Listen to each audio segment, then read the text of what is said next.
შევდივართ.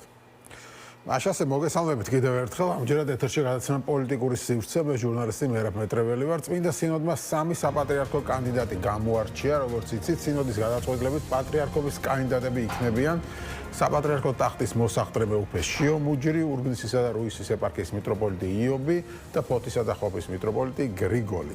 როგორც საპატრიარქოს საზოგადოებასა და ურთიერთობების სამსახურის უფროსა, დეკანოზმა ანდრია ჯაღმაიძემ ჟურნალისტებს გამოცხადა საპატრიარქო ტახტის მოსახდრე შიო მიიღო 20 ხმა, დანარჩენმა 2 კანდიდატმა კი მიიღო 7 ხმა. ამასთან მისივე განმარტებით სხვა კანდიდატები იყვნენ მეუფე გრიგოლ კაცია, მეუფე დოსითეოსი და მეუფე მელქისედეკი. 20 ხმა ნიშნავს იმას, რომ ფაქტობრივად მეუფე შიოს გამარჯვება გარანტირებული აქვს. ყოველ შემთხვევაში ასე ჩანს, რადგან 39 ადამიანია სინოდში და აქედან უმრავლესობა სწორედ 20 ხმა გამოდის. თუმცა, არის ადამიანები, რომლებიც სიუპრისას არ გამორიცხავენ. თუმცა მეუფე ნიკოლოზმა მაგალითად თქვა, რომ პირიქით კიდევ უფრო გაიზრდება და 20 ხმაზე მეც მიიღებს მეუფე შიო. ნიშნავს თუ არა იმას, რომ ყველაფერი გარკვეულია და ინტრიგა, თქვათ, ამ არჩევნებში აღარ იქნება. ჩვენი სტუმრები იქნებიან დღეს გადაცემაში ლელა ჯეჯელავა, შემდეგ უკვე ლევან აბაშიძე შემოგვიერთდება, ასევე ნუგზარ ბარდაველიძე, თეოლოგი, რელიგიათმცოდნე. რეკლამის შემდეგ ველობედებით მეუფე სტეფანეს, ჭყონდიდის, ცაგერისა და ლენტეხის მიტროპოლიტს და ეს იქნება ჩვენი გადაცემის, ასე ვთქვათ, ესენი იქნებიან ჩვენი გადაცემის სტუმრები. მივესალმებ პირველ სტუმარს, კალოდოლელას, გამარჯობა. მადლობა გადაცემაში მონაწილეობისთვის. თავარი კითხვა თქვენთანაც ეს მექნება, თქვენც ფიქრობთ, რომ ყველაფერი გარკვეულია უკვე. მადლობას გადაგიხდით მოწვევისთვის, მეც მივესალმები თქვენს ტელემაყურებელს. ხო, მართალი გითხრათ, მე რაღაც განსაკუთრებული სურპრიზების მოლოდინში უკვე არა ვარ.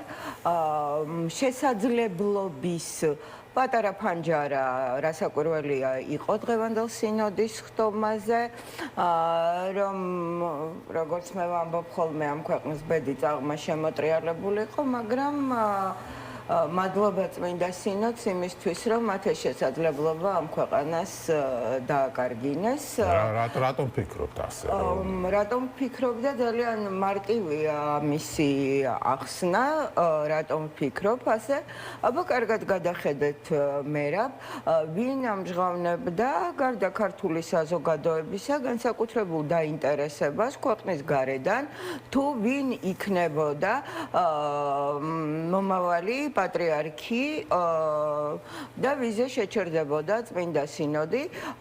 მე არ მინახავს, რომ განცხადებები გაეკეთებინა მაგალითად ბლეიზ მეტრეველს, რომელიც ბრიტანეთის სპეცსამსახურს თანამშრომლობს, არ მომისმენი არც ტულსი გაბარდის რაიმე განსაკუთრებული დაინტერესება ამ საკითხის შესახებ, მაგრამ ფაქტი, ცხადი, თვალნათელი იყო რუსეთის საგარეო დაზვერვის ხელმძღვანელი სპეციალური განცხადება საქართველოში მართლმედებელ ეკლესიაში მიმდინარე არჩევნების პროცესზე და თან დასახელდა კონკრეტულად 2 პერსონა, რომელიც კატეგორიულად მიუღებელი იყო მათთვის. ახლა ეს 2 პერსონა იყო, ერთი მეუფე გრიგოლი, მეუფე გრიგოლი, რომელიც არის კანდიდატებში დასახელებული და მეორე გახდათ მეუფე აბრაამი, რომელიც ხო გამოირჩევა ნამდვილად თავისი პრინციპულობით, მათ შორის თავისი დამოკიდებულებით ქართულ სახელმწიფოებრიობასთან და მეუფე აბრაამი მე აქვე ვიტყვი გახლავთ ის ადამიანი, რომელმაც ერთადერთი სხვათა შორის ამდენმღვდელმთავარ შორის, რომელმაც 2008 წლის ომის შემდეგ წერილით მიმართა რუსეთის მართლმადიდებელი ეკლესიის პატრიარქს კირილ გუნჯაევს და ეს წერილი იყო, არ ვიცი მე გახსოვთ თუ არა, სამწუხაროდ ეხლა ვაპირებდი მოძიებას, მაგრამ ინტერნეტ სივრცეში ვერ მოვიპოვე, საკმაოდ ისეთი მძაფრი, ძალიან სწორი სახელმწიფოებრივი აქცენტები და ბუნებრივია, რომ მეუფე აბრაამი, რომელიც ვერ იყო უკვე კანდიდატი თავისი ასაკის გამო ვერ იქნებოდა, მაგრამ გამოდის, რომ დაზვერვა რუსეთის არც ესე კარგად მუშაობს. არ ცოდნიათ რომ ასაკის გამო ვერ იქნებოდა აბრაამი კანდიდატი. არა, მათ ყველაფერი კარგად იცოდნენ, როგორც ჩანს, იმაზე უკეთესად ვიდრე ჩვენ ვიცით აქ, იმიტომ რომ მეუფე აბრაამი დიდი ხნის განმავლობაში საქართველოში არ იმყოფებოდა, ის თითქმის 13 წელია სინოდის ხდომებს არ დასწრებია და ეხლა პირველად ჩამოვიდა საქართველოში.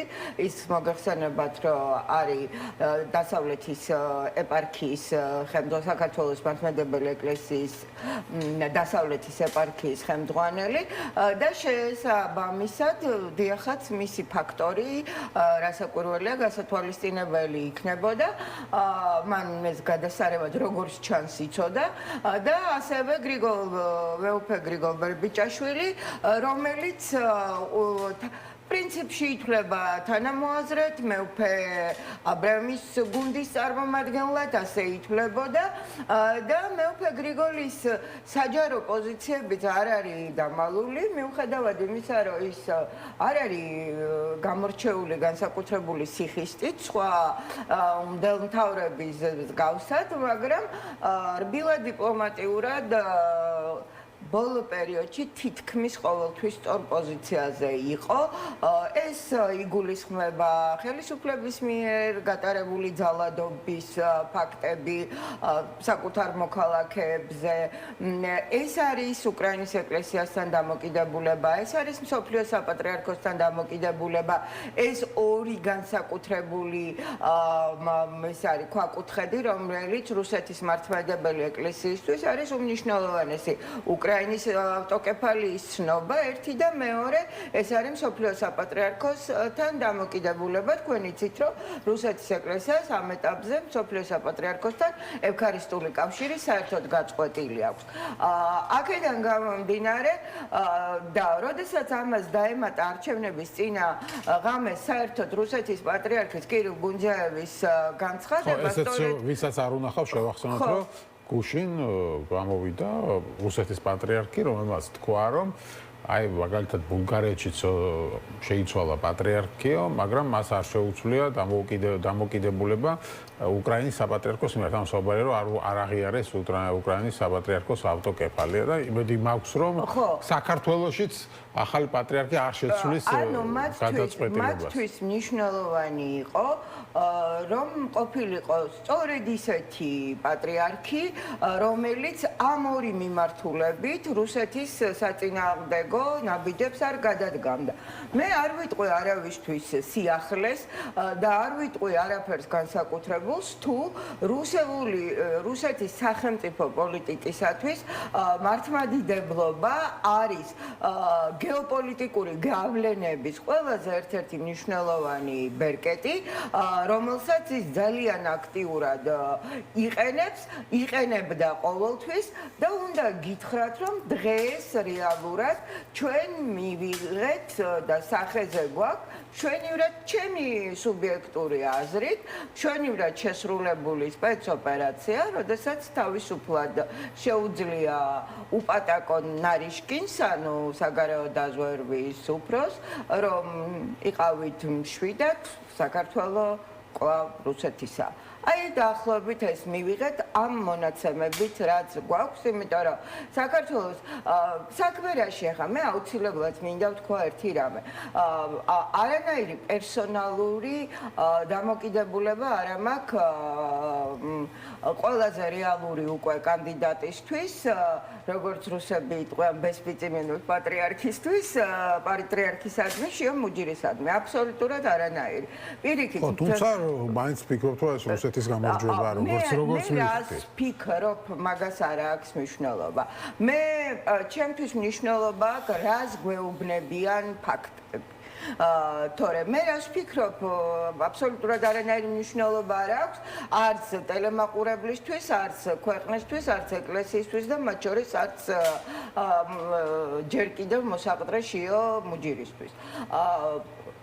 როგორ განვითარდა მოვლენები? ჩვენ ამაზე არაერთი გზის გულაპარაკია, რომ საქართველოს მართლმადიდებელი ეკლესიის ისტორიაში ბოლო ყველაზე სკანდალური, ალბათ ერთ-ერთი ყველაზე სკანდალური საქმე, ციანიდის საქმე დამთავრდა რითი? შედეგად რა მივიღეთ? მივიღეთ ის, რომ პატრიარქმა სრულად მოულოდნელ გარდაცვლილმა პატრიარქმა სრულად მოულოდნელ ყველასთვის და მათ შორის მღვდელმთავრებისთვის მოულოდნელად გამოაცხადა მოსაყდრის დანიშვნის საკითხი. მერე ჩვენ ვნახეთ, მე კი არ მიფიქრია ასე, თავად მღვდელმთავრები საუბრობდნენ, რომ ეს არ იყო კანონიკურად გამართული გადაწყვეტილება, რომ ეს იყო მოულოდნელი, რომ ეს იყო სინოდთან შეუთანხმებელი. ჩვენ ასევე ვნახეთ, რომ ბევრი მღვდელმთავარი საუბრობდა იმაზე, ბევრი თუ არა, ნუ ყოველ შემთხვევაში ანგარის გასაწევი მღვდელმთავრები, რომ პატრიარქს მანამდე შესთავაზეს გადადგომა.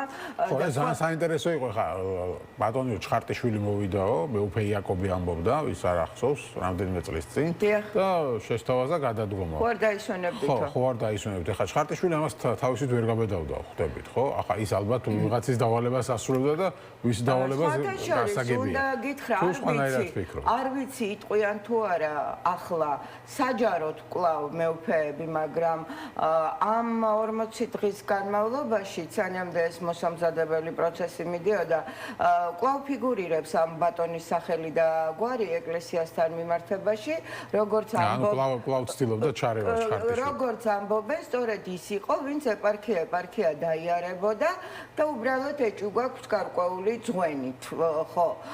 არ ვიცი ხა ამაზე ისაუბრებენ საჯაროდ თუ არა, მაგრამ ასე კულუარებში ამაზე ნამდვილად საუბრობენ. ხო, მაგრამ არ აქვს მნიშვნელობა, ვანო ჩხარტიშვილის შეთავაზების მერე პატრიარქი არ გადადგა, შემდეგ ხდება ციანიდის საქმე თუ რაღაცა და მერე ვიღებთ მოსაყდრეს, თან ძალიან ეს რაღაცა კომპრომისული გადაწყვეტილება იყო ილია მეორის მხრიდან, რომ არ გადავდგები, მაგრამ აი შიდად რომ იყოთ მოსაყდრეს დაგისახელებთ უკვე. მე არ ვიცი, ბრას ფიქრობდა პატრიარქი ილია მეორე განსვენებული ამ საკითხთან დაკავშირებით, იმიტომ რომ მისი დამოკიდებულება მე ვიცი მხოლოდ ორსიტყვიანი ბრძანებით რომ დაინიშნოს მოსაყდრე და ამის შემდეგ მას არც წერილობით გამოუქვეყნებია რამე და არც საჯაროდ არ უსაუბრია ერთი სიტყვა შემდგომ არ აქვს მოსაყდრესთან დაკავშირებით ნათქვამი. ახლა რომ εμას მითებს თხზავენ რომ ვითომ ყველას სათითაოდ ესაუბრებოდა მის შესახებ, არ ვიცი, შეიძლება ასეც იყოს, შეიძლება არა, მაგრამ რაც მე ვერ მიმსჯელებ იმაზე, რაც არ ვიცი, ვიცი ის, რომ მხოლოდ ამ ბრძანებას და ეს ბრძანება უკავშირდება მისი მოსაყდრე დანიშვნის შესახებ, რატომღაც რუსეთის მართლმადიდებელი ეკლესიის მაშინ გავლენიანი წარმომადგენლის ალფეების ვიზიტებს საქართველოში და სხვათა შორის იმისთვის რომ ეჭვი არავის შეეპაროს და არ იფიქროს რომ ჩვენ რაღაცა ვიგონებთ ან არასწორ ანალიზს ვაკეთებთ, მანამ პატრიარქი მოსაყდრის შესახებ ბრძანებას დაიკითხავდა 23 ნოემბერს, მანამდე პრესაში გავიდა ინფორმაცია რომ ალფეები ითხოვდა აი ამას და მეუფეშიო რომ ინიშნებოდა მოსაყდრე წინ სწრებად პატრიარქის ასე ვთქვათ ბრძანების გაჟღერებამდე ჩვენ უკვე ეს ინფორმაცია ვიცოდით.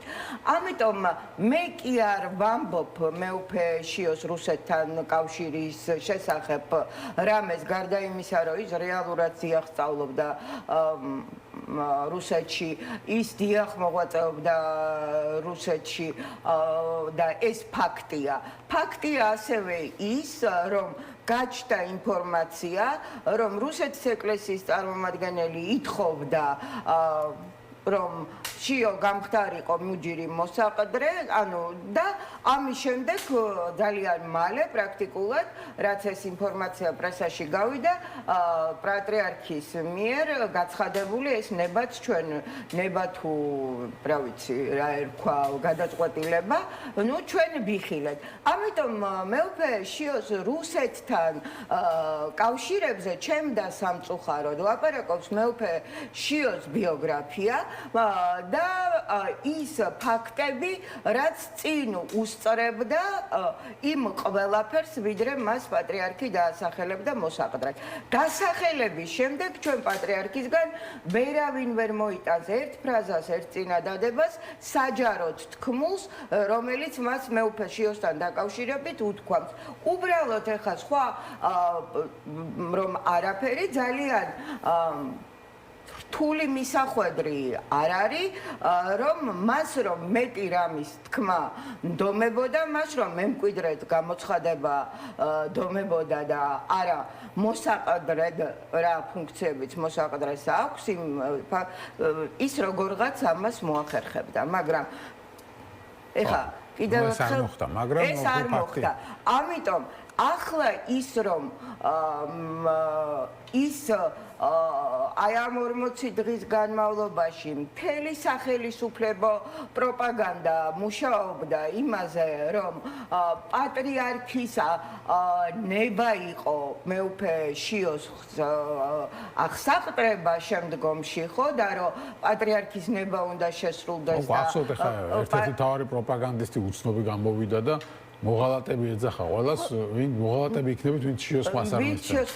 ფაქტობრივად მეუფეებს დაემუქრას. ხო, რეალურად ეს სახელისუფლებო პროპაგანდა, რომ ამაში ძალიან აქტიურად იყო ჩართული ტროლ ბოტების ჩათვლით, რომლებიც იყვნენ უკიდურესად აგრესიულები, აი უკიდურესად აგრესიულები, ესეც ჩემი მოსაზრება კი არ არის, მერაბ, ფაქტია და აი ეს ყველაფერი ამ ადამიანთან მიმართებაში, რომ ლაგდება და ერთი მთლიანი ფაზლი იკვრება, დიახ, სამწუხაროდ ასე აღმოჩნდა და რეალურად მისი ნებაც არის როგორც ჩანს ასეთი, რომ ის სახელდებული იყოს როგორც რუსეთის მიერ დანიშნული პატრიარქი. და ხა რუსეთის ნებას ბიძინა ივანიშვილი წირო არ აყუდგებოდა, ხა ამაში ეტვივით თუ ვინმე სეპარებოდა.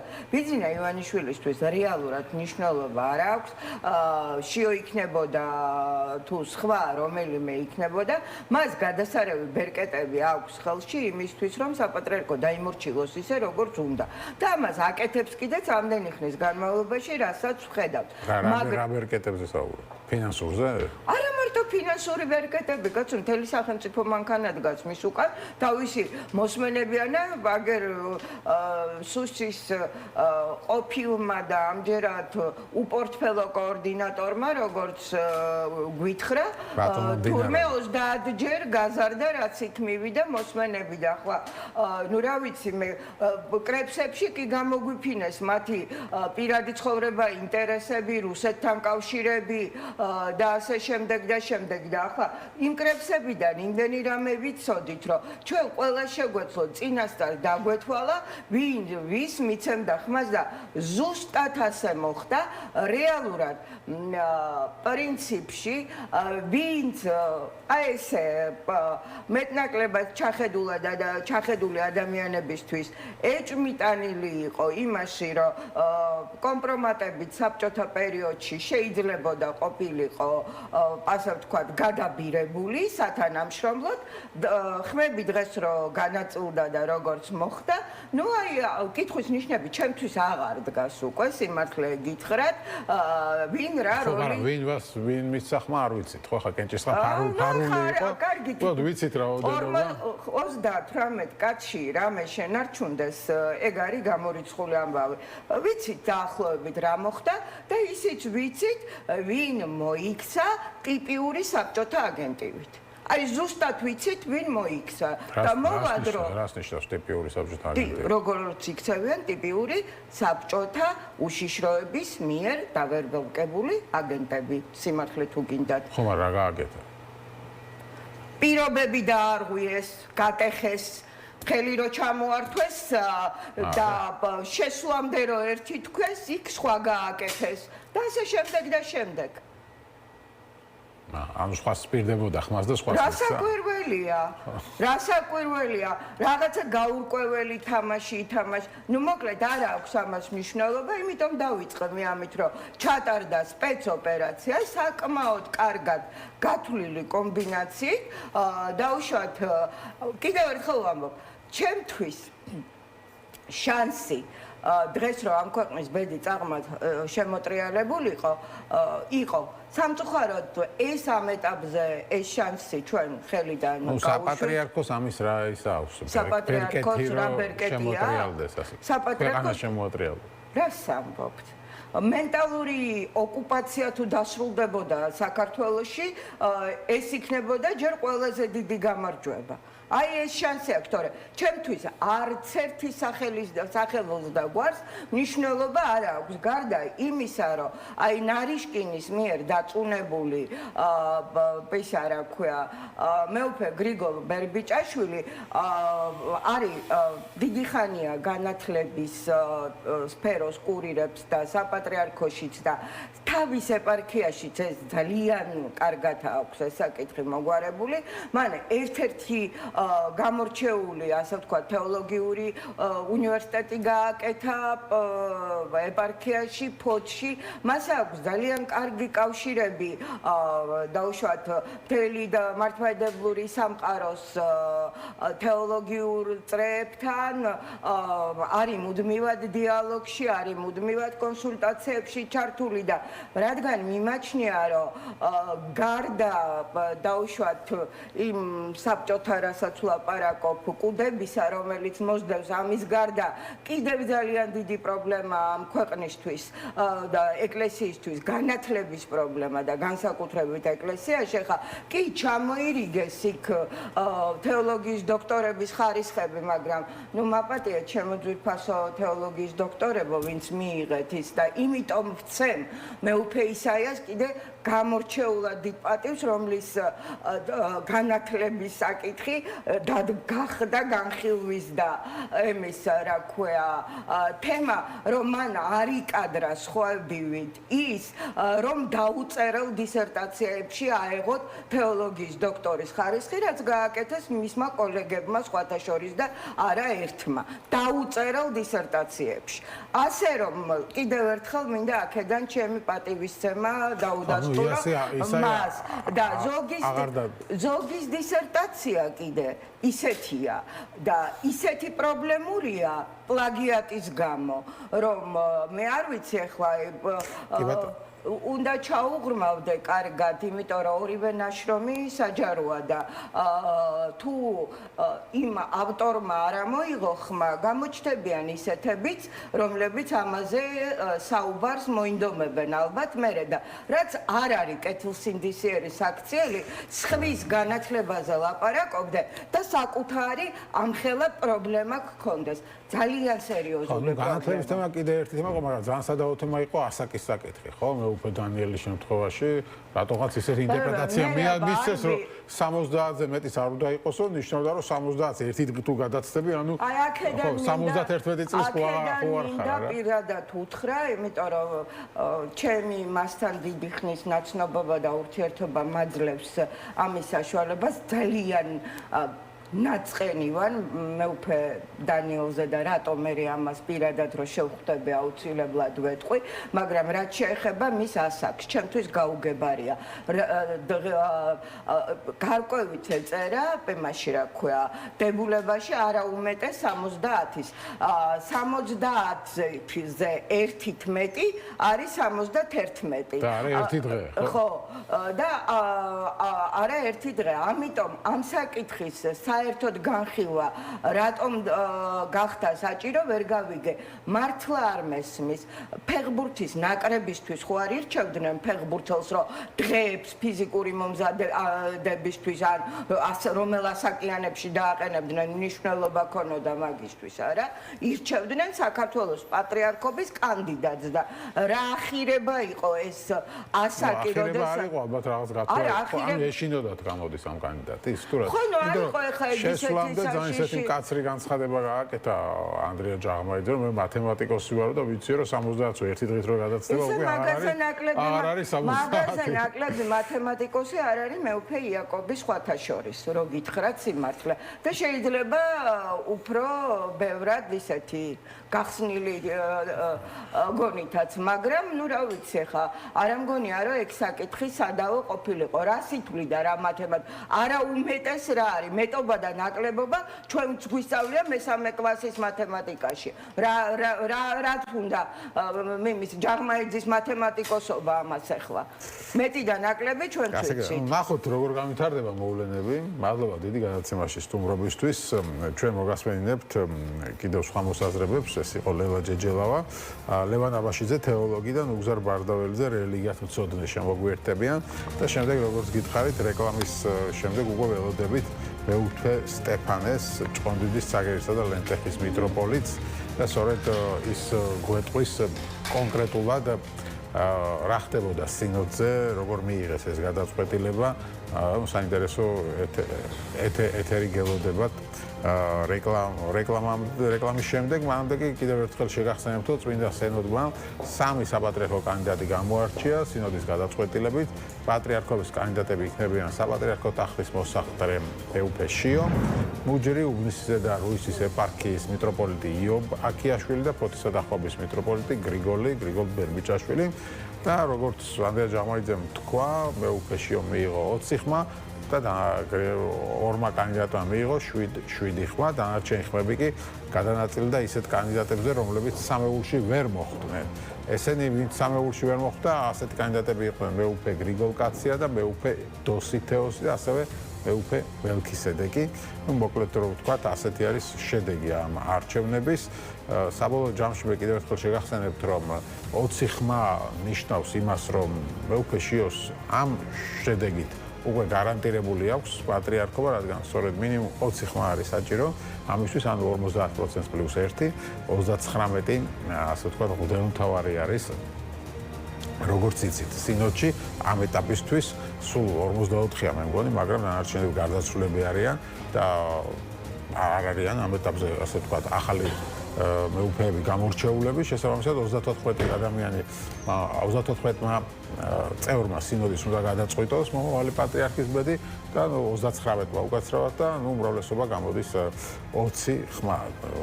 თუ როგორც მეუფე ნიკოლოზმა თქვა, ამ 20 ხმას კიდევ შეიძლება დაემატოს და არა მოაკლდესო. ამიტომ ფაქტობრივად გამოდის მეუფეში უკვე პატრიარქია შეიძლება ვთქვას, თუ რაღაც მართლა განსაკუთრებული სიურპრიზი არ მოხდა და ვიღაცება ვინც დღეს მისცეს ხმა მეუფეშიოს არ გადაიფიქრეს და სხვა კანდიდატს არ მისცეს. თუმცა ასეთი რამ ალბათ ნაკლებად არის მოსალოდნელი. ლევან აბაშიძე, უგზარ ბარდაველიძე, მოგესალმებით. მადლობა გადაცემაში მონაწილეობისთვის. ბატონ უგზარ, რამდენ ველოდით ასეთ შედეგს? ესეთ შედეგს ის რომ მეუფე შიო მეტხმებს მოაგროვებდა. არა, მეტი გასაგებია, მაგრამ პირდაპირ გადაწყვიტავდა, გადაწყდებოდა. არა, ამას ხა ნამდვილად არ ნამდვილად ხა არ მეგონო 20, ხა 20 რაც ნიშნავს, რომ უკვე შეიძლება ჩავთვალოთ, რომ ის ხო, უკვე ის ხმები მოაგროვა. მაგრამ ყოველ შემთხვევაში რაღაც 16 ხმამდე ვფიქრობდი, რომ მიიღებდა. მაგრამ აქ საინტერესო ის არის, დანარჩენი ხმები როგორ გადანაწილა, ანუ ის 7-7-ია და ეს ხმები რადო დაიკარგა, ეხლა თითო რო არის. ხო, ნუ ასე აი ეს არის მე სხვა შორის ყველაზე უფრო ეს მაინტერესებს ეს თითო ხმა. ეს ჩავთვალოთ, თავის საკუთარი თავი დააყენეს და ერთი არ გამოცხადდა. ხო, ნუ საკუთარ თავს მისცეს. რა ვქნა, თავი დაიზღვია, არ გამოცხადდა საერთოდ, ხო? შეიძლება ალბათ ოფიციალური მონაცემებით ავათი. კი არა, ისე ამბობ, ხო. ეხლა ის თითო ხმები როგორ არის? თუ თავის თავს მე მაინდა ეხლა ესეთი პრიმიტიული ციხ არავინ არ არის, ყველა მიცის, თქვა ვის რა, თქვა რა შეუძლია, რა მხარდაჭერა, ამიტომ თითო ხმას რო აყენებენ, რას ნიშნავს, ცოტა საფიქრებელი. ეს ხო არ არის, რომ თქვა შემდეგ ეს ხმები მთლიანად, თქვა პირველ ნომერზე ვინც არის იმ კანდიდატზე გადავიდეს. მეუფეშიოზე? რა თქმა უნდა. შეიძლება. ასევე თქვა ის ნუ ეხლა ჩვენ პირველ მეორეს ვერ ვიტყვით 2-7 არის, მაგრამ ეს ხო უნდა ხო, იქ მეორე მესამე ადგილი ასე თქვა. ხო, იქაც სავარაუდოდ ეს ხმებიც მეუფე შეოს სასარგებლოდ გადავა და ჩემი აზრით მინიმუმ 27 ხმას აიღებს, მეტი თუ არა. ხო, საინტერესო მოსაზრება.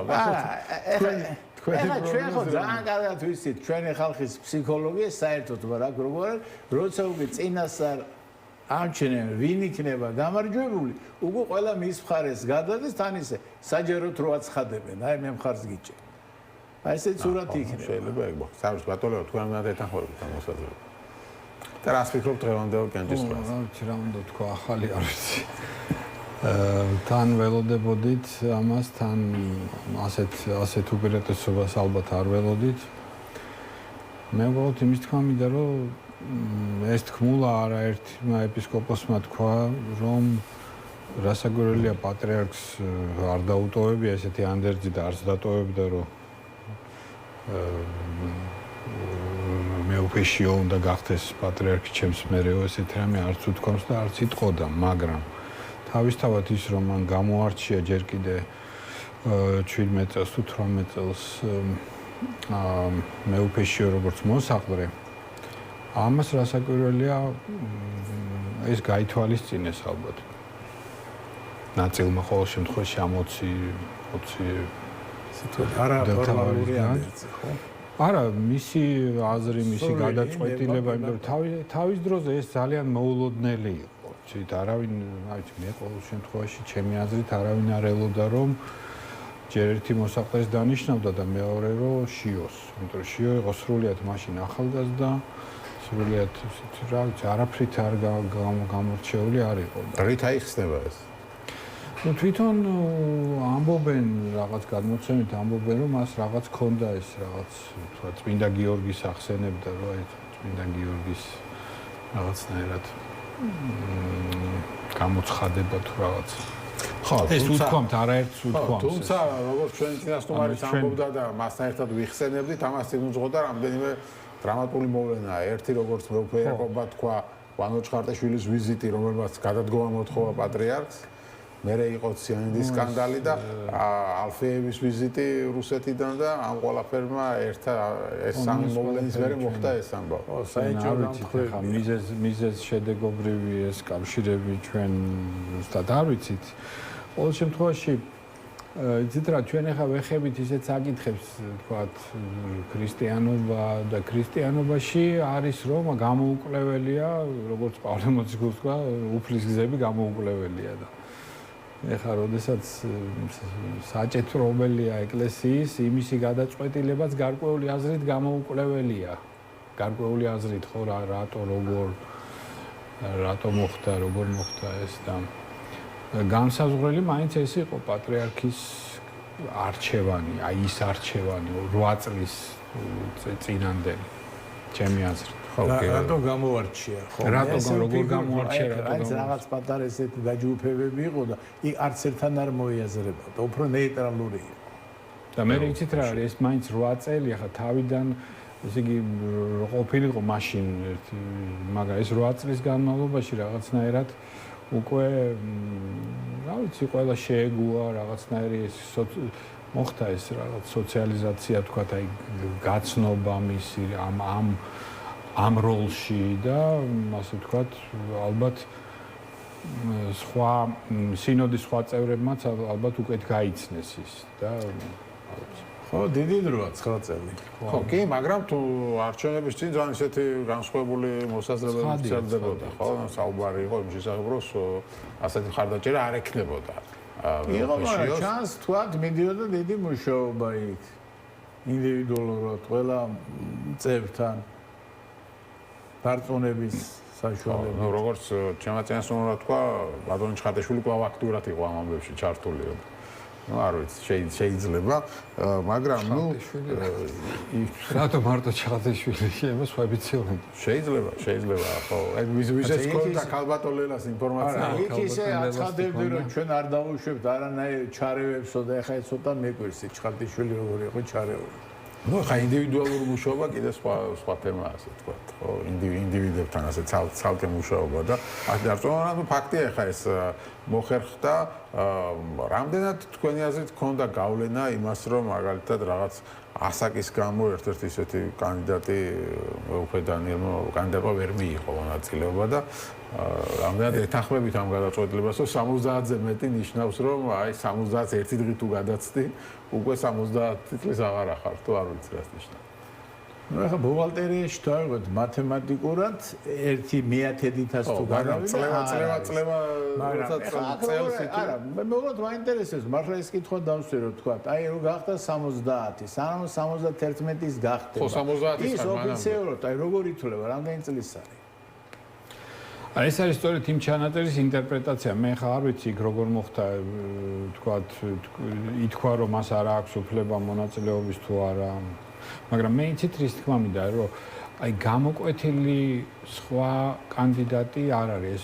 ზუსტად რომ ჯერ ერთი ზუსტად 7-7-ზე რომ რაღაცნაირად არა გამოკვეთილი, ანუ გამოკვეთილი რო ყოფილიყო თქვათ ერთი კანდიდატი როგორც და მაშინ შეიძლება ვინც თქვათ გარკვეული აზრით მის მიმართ ოპოზიციაშია, იქ მოიყრიდნენ თავს, მაგრამ ესეც არ ხდება ესე. სურათით ესე რომ აქეთ ერთ მხარეს არის 20 ხმა, მეორე სულ შეიკრიბოს, მაინც ვერ ჯობს, ხო?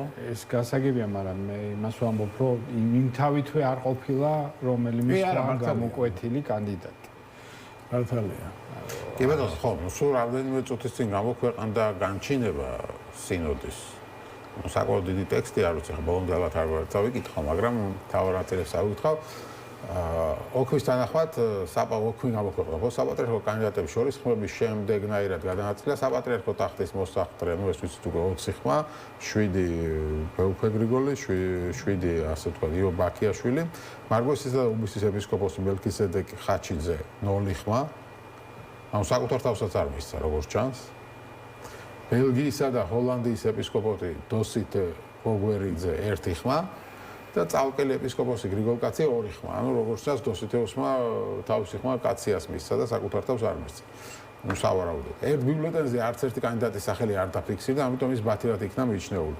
შესაბამისად, გაფართოებულ კრებაზე საპატრიარქო კანდიდატებად წარდგნენ და ნუ ჩამოთვლილი ეხა ვინ? 3 კანდიდატი ვიცით, ოქმის თანახმად წმინდა სინოდის ყველა წევრის მიერ აღენიშნა ერთსულოვნების განსაკუთრებული მნიშვნელობა. ოქმის მიხედვით ხომას არ ესწრებოდა წილკნისა და დუშეთის მიტროპოლიტი ზოსიმე. 2026-28 აპრილის, ხო, ნუ ეს ხო უკვე თავიდან არის იგივე, ვინ გამოთქვა აზრი, ამაზე არ საუბარი და ნუ მე ცელი ტექსტია. ასთა გამოთქვის შემდეგ საპატრიარქო ტახტის მოსახლემ სენაკისა და ჩხოროწყუს მიტროპოლიტა შიო მუჯერ კენჭისხაზე დააყენა ზემოაღნიშნულ საკითხთა მსჯელობის გაგრძელებით მიზანშეწონილება და წმინდა სინოდის უმრავლესობა კენჭისხედ დაეთანხმა საკითხების განხილვის შეწყვეტას. ანუ როგორც ჩანს ის განათლების თემაზე იქნებოდა თუ ასაკის თემაზე, ამ ეს თემა აღარ განიხილეს საერთოდ. ხო, წმინდა სინოდა იმჟელა და დაადგინა საქართველოს მართლმადიდებელი ეკლესიის 1995 წლის მართვა გამგეობის დებულების მეოთხე თავს მეორე პუნქტთან მიმართებით მოცემულ ვითარებაში კათოლიკოს პატრიარქის არჩევამდე საქართველოს ეკლესიის წმინდა სინოდს არ გააჩნია დებულებაში ცვლილებების შეტანისა და ინტერპრეტაციების დაშვების უფლებამოსილება. ასეთ გადაწყვეტილება მიუღია და შემდეგ და მე რეკო ხმის დამხმარებელი კომისია და ასე შემდეგ. მარჩენ უკვე ესეთი დეტალები. ანუ ამ ასაკმა და ამ განათლება ამ ორმა პუნქტმა ორი ყველაზე რეალური ვინც იყო პრეტენდენტი ისინი ამოვაგდო. აი თავარ ვისაც შეიძლება ესე კონკურენცია გაეწია და ამის მერე უკვე რა თქმა უნდა ძალიან მარტივად. ეს იყო მეუფე ისაია და მეუფე დანიელი. დიახ. კი ბატონო. ჩარევაზე მინდა თქვენი აზრი გითხოთ, რამდენად ფიქრობთ, რომ იყო აქ ხელისუფლების მხრიდან ჩარევა შეიძლება ყოფილიყო. თუ გავითვალისწინებთ იმას, რომ სახელმწიფო არხები ძალიან ხარს უჭერდნენ მეუფეშიოს და ხა აშკარად ჩანდა ვისკენ იყო ხელისუფლების სიმპათია. რას ფიქრობთ მაგრამ? იცით რა, ზოგადად დაწყებული მეოთხე საუკუნიდან ყველა და ნებისმიერი ხელისუფალი მეტად ნაკლებად ცდილობდა ჩარეულიყო. არა, გასაგებია, სხვა ეპოქა იყო, ხა დავითამაშების ჩარევა გვახსოვს. ახლა ჩვენ რამდენი გამოვიცვალეთ, რამდენი ჩარევა ის იყო თუ იყო, როგორც აღმაშენებელი ჩაერია, მაგრამ შარშან 1700 წელი აღინიშნა ნიკეის კრების და ხა ის ეგ ჩარევა იყო თუ არ იყო იმპერატორის. იმპერატორმა მოიწვია საერთოდ კრება. ხო, ნუ ჩვენ დროში კიდე სხვა არის, ხო, ხა კონკორდატია, რაც გამიჯნული ეკლესია და სახელმწიფო ერთმანეთისგან კონსტიტუციით და ასე შემდეგ და ასე შემდეგ. პირდაპირ ჩარევის ფაქტები არ არის, თურმე დასახელებს არ პირდაპირ არ მაგრამ ხა არაფერი რო ვთქვათ, არა ფაქტია რომ რამდენიმე ეპისკოპოსმა თქვა რომ არ ჩაერიოთ ესე იგი რაღაც ხდებოდა, ხო? ესეც რაღაც მინიშნება, ხო, თითქოს ერევიან და ახლა ერევენ იმიტომ აცხადებს რომ არ ჩაერიოთ. ეს საკითხია, შეიძლება პრევენციის გამო თქვა რომ აბა ეხლა არავინ არ ჩაერიოთ. ეს ესეთ საკითხებია, რა ვიცი. მაგრამ ასაც თქვათ ეხა ეს ოფიციალური მედია, თქვა სოციალური ქსელები, ეს სხვა რაღაცა მოქმედებს ან დადებითად, ან უარყოფითად, ხო? ანუ ეხა დღეს ჩვენ სამყაროში შეიძლება რაღაც ჩარევების ზეგავლენები არ არის, ამისგან ვინ არის თავისუფლად. ხო, მაგრამ ახალი ადამიანი, თქვა, სინოდის წევრია თუ არა, ნებისმიერი ადამიანი უნდა იყოს პრინციპული, თავის პრინციპები ქონდეს, ის დაიცვას, თორე ეხა ჩარვის იმის ქვეშ ყველა ვართ. ხო, ნუ კი ბატონო, მაგრამ ნუ აქ მნიშვნელოვანი თემა არის რა როგორ გაგრძელდება ასე ვთქვა. ხო, ეკლესიის და სახელმწიფოს ურთიერთობა, როგორ გაგრძელდება, ვთქვა, ეკლესიის როლი როგორი იქნება, არა მარტო ვთქვა სასულიერო ცხოვრებაში, ჩვენ ვიცით რომ ზოგადად აქვს გავლენა ეკლესიას, ხო? მარტო საერო ცხოვრებაზეც დიდი გავლენა აქვს და აქ არის მნიშვნელოვანი, ხო? ეხლა იქ არის რაღაცა საკითხები, რაზეც ხშირად არის რომ თხოვენ ხომ ეკლესიას რომ აზრი გამოთქვას, პოზიცია დაფიქსიროს, იქ რაღაც ძალადობა მოხდება, იქ პოლიტპატიმრების თემა არის და სხვა მრავალი თემა არის და ხელისუფლებისთვის მნიშვნელოვანია. არა, ოფიციალურად ხო, სახელმწიფო რაღაც თანხებს აძლევს, მილიონებზეა საუბარი, ხო? ეს არ არის აზრი ბიჩარევა? ხო, შეიძლება ასე გამოჩნდეს. ვარ გაჯახი, ხო, როგორ შევხედავთ ეს? მთლიან წლების განმავლობაში, ახლა მე ხანდა ხშირად ვარ ხოლმე და ვარდევნებ თვალს. იყოს რაღაცნაირად იყო შეფარული თუ არა შეფარული ბრძოლა მეუფეშიოს წინააღმდეგ. კი. ეს ამბობდნენ რომ ის არის თქვა, აი რუსეთში ისწავლა. 9 წელი რაც არის ეს ბრძოლა მიდიოდა რუსეთში ისწავლა. აი მის წიგში რატო არ ახსენა იმისი ციტატა, აი ეს ციტატა, რომ ის არის პრორუსი, რომ თქვათ მის არჩევამდე ერთი კვირით ადრე ალფეები იყო ჩამოწმული. ნუ ეს ყველაფერს ასე თქვათ იყო ამის ასე თქვათ ხაზგასმა, რომ დამკვიდრებულიყო აზრი, რომ ის არის რუსეთის კანდიდატი. ეს ჯერ კიდე აი კაი და ალბათ დღესაც მე ხარ მომისმენია, მაგრამ ალბათ დღესაც და არ ვიცი ხა მე უბრალოდ იმის თქმა მინდა რომ სინოდმა არ მიცა ამას გასაქანი თქვათ არ მოხდა აი ამ ასე თქვათ ამ ჭრილში განხილვა და ამ ჭრილში დაალაგება და ამ ჭრილში რომ აი ვინ არის პროდასავლური და ვინ არის პრორუსული აი ეს არ მოხდა რა ჩემი აზრით ეს დადებითია ხო თქვენ როგორ ფიქრობთ ხელისუფლების ჩარეზე ვისაუბრეთ და რუსეთის ჩარევას რამდენად გამორიცხავთ ეს რამის ჩვენ რამე ფაქტი გვაქვს თუ ეს ვერის განცხადება თუ არ ავიღებთ ერთი გუშინ კენჭისყრის წინადღეს კირილის განცხადება რუსეთის პატრიარქის რომელიც ასევე გამოვიდა და ну ახლა ხო შემთხვევით არ გააკეთებდა ხა წინადად ამ განცხადებას ხო რომ სადაც თქვა რომ იმედი გვაქვს რომ ახალი პატრიარქით არ შეცვლის რაღაც კურსს და არ აღიარებს უკრაინის ავტოკეფალიას და ასე შემდეგ ხო ну ეს მოწმობს რომ მათ ჰქონდათ გაცხოველებული ინტერესი არა რა თქმა უნდა ახლა ეგ ეჭვერებს ეპარეო მაგაში რომ ეს ინტერესი არის მაგრამ მე ესე ვთვლი ახლა ეს მთელი 9 წელი თანამოსაყდრე იყო ის თავის სახელს არც არ აკეთებდა რაც განცხადება იყო თუ რაც კი კეთებოდა იყო უწმინდესის ილია მეორის სახელი ის რამდენიმე კვირა შეიძლება ვთქვათ რომ როგორც თანამოსაყდრე და ხედავთ რომ იქ საკმაოდ რასაც საყდრობდნენ აქტიურად არის ქადაგებს გამოდის ისიონში ვნახეთ არა თქვა 9 აპრილს იყო მისული მემორიალზე რუსთაველზე რა თქმა ნელ-ნელა ის უკვე გათავისუფლდება იმ თქვა დიდი ჩრდილისაგან რომლის ქვეშ იყო ეს 9 წელი რა თქმა უნდა ესეც უნდა იყოს თანამოსაყდრე მაგას მიჩნავს ხო და მე ვფიქრობ რომ თქვა უფრო მეტი აქტიურობა ექნება და საერთოდ ადამიანი როცა უკვე პირველი კაცი ხდება არ აქვს მნიშვნელობა ეს პატრიარქია თქვა პრეზიდენტია თუ მეფე არის, ის უკვე ცდილობს მთელი ძალაუფლება მართვის სადავები ხელში აიღოს. ამიტომ მე დარწმუნებული ვარ, ის გააგრძელებს თქვათ იმ გზას, რაც ეკლესიას და ქვეყანას ჭირდება. და ერთი მომენტი მნიშვნელოვანი. მარტო ერთ-ერთი ადამიანი ვერ შეძლებს, თავარია თვითონ ის სინოდის წევრები ხარში ამოუდგენ. მაგრამ ჩვენ იმ სინოდის წევრებიდან ვიცით მართლა პრორუსული განცხადებები, ხო? არაერთხელ გაჟღერებული. ხო და ამიტომ ეს არის ერთიანობა თუ იქნება, ჩვენ ვიცით რომ ნუ თქვა მთავრობაც ხელს შეუწყობს, ხო? თანამშრომლობა მაგას ნიშნავს. ნახეთ ისიც სოფლიო პატრიარქთან კარგი ურთიერთობა ახლა. მე არ გამოვიცხავ რომ შეიძლება ნელ-ნელა უფრო აი დიპლომატიურად ის აი განწოების, რაღაცი განცხადებების იმისი, ნელა უფრო ორიენტაცია გადაიხაროს სოფლიო საპატრიარქოსკენ. ხო, ეს საინტერესო საკითხია, როგორ ფიქრობთ, შეიძლება თქვა ახლა პატრიარქმა აღიაროს უკრაინის ავტოკეფალია და დაუპირისპირდეს რუსეთის გამორიცხავება. აი მიაქცეთ ყურადღება რა. აი თუნდაც ეს ორი კანდიდატი რო ავიღოთ 7-7 ხმარ რომ ავხსნათ ახლა მეუფე გრიგოლი იობი აბსოლუტურად ვერ ვიტყვით რომ პროდასავლურია რა. პირიქით უარესია.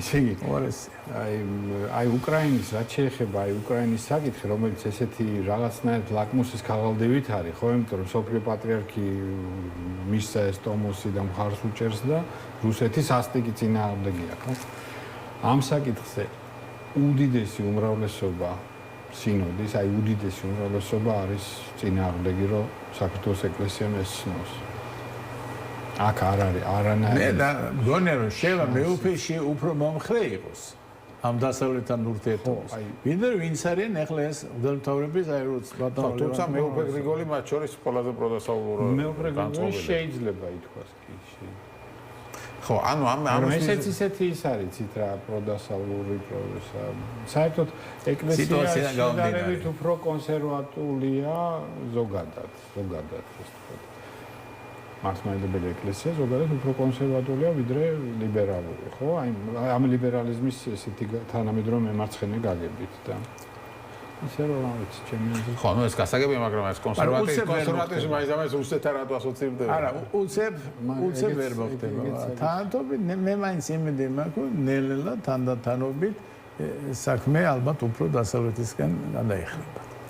ხო, მე ამ თემას ვიდა დაუბრუნდა ის არის. რატო ფიქრობთ, რომ ანუ ეს უკრაინის აღიარება არ უნდა მოხდეს რა არის ამას? არა, მე არ ვამბობ, რომ არ უნდა მოხდეს, ჩემი გასაჟელი არ არის. მე ვამბობ, რომ მე რაც იქ რაღაც საკითხი იყო ისეთი მნიშვნელოვანი უბრალოდ სწორედ უკრაინელებზე და მე მითხრეს, რომ იქ უმრავლესობა არის საკმაოდ წინააღმდეგი საერთოდ ამ უკრაინის დამოუკიდებელი ეკლესიის და მათ მიაჩნიათ, რომ ჩვენ ერთობაში უნდა ვიყოთ სწორედ უკრაინის იმ ნაწილთან, რომელიც რჩება იმ ტრადიციულ, ну ახლა აქედან იცით რა, ახლა ჩვენი პოლიტიკოსები რომ ამბობენ, რომ ეს არის მოსკოვის საპატრიარქო და მოსკოვი კი ოფიციალურად ეგზარქოსია, მოსკოვის საპატრიარქოა, მაგრამ ფაქტობრივად ისინი საკმაოდ დამოუკიდებლები არიან, აი ის ну ახლა ფილარეტიც მოსკოვის საპატრიარქოს ეგზარქოსი იყო, ხო, ვინც დაიწყო ეს მოძრაობა საერთოდ.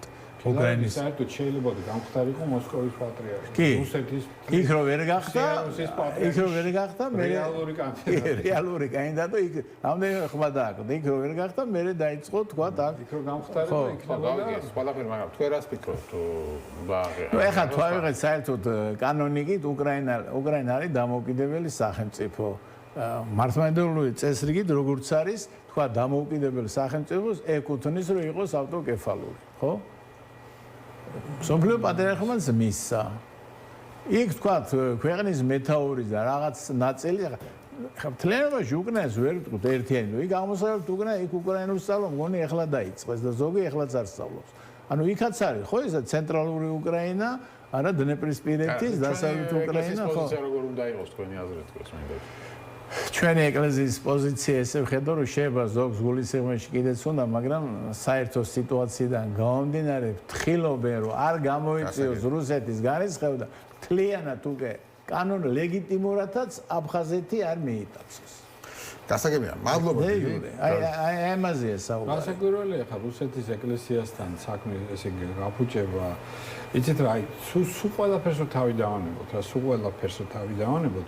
იმავე იგივე უკრაინელები, რომლებიც იარაღით ხელში იბრძვიან რუსეთის წინააღმდეგ, რჩებიან იმ ეკლესიაში, მილიონობით უკრაინელი. ამასაც უკრაინაში კი. ხო, რჩებიან იმ ჩვენ რო ეძახით, ესე იგი, ეგ არის უკრაინის მართლმადიდებელი ეკლესია ფრჩხილებში მოსკოვის საპატრიარქო. გასაგებია.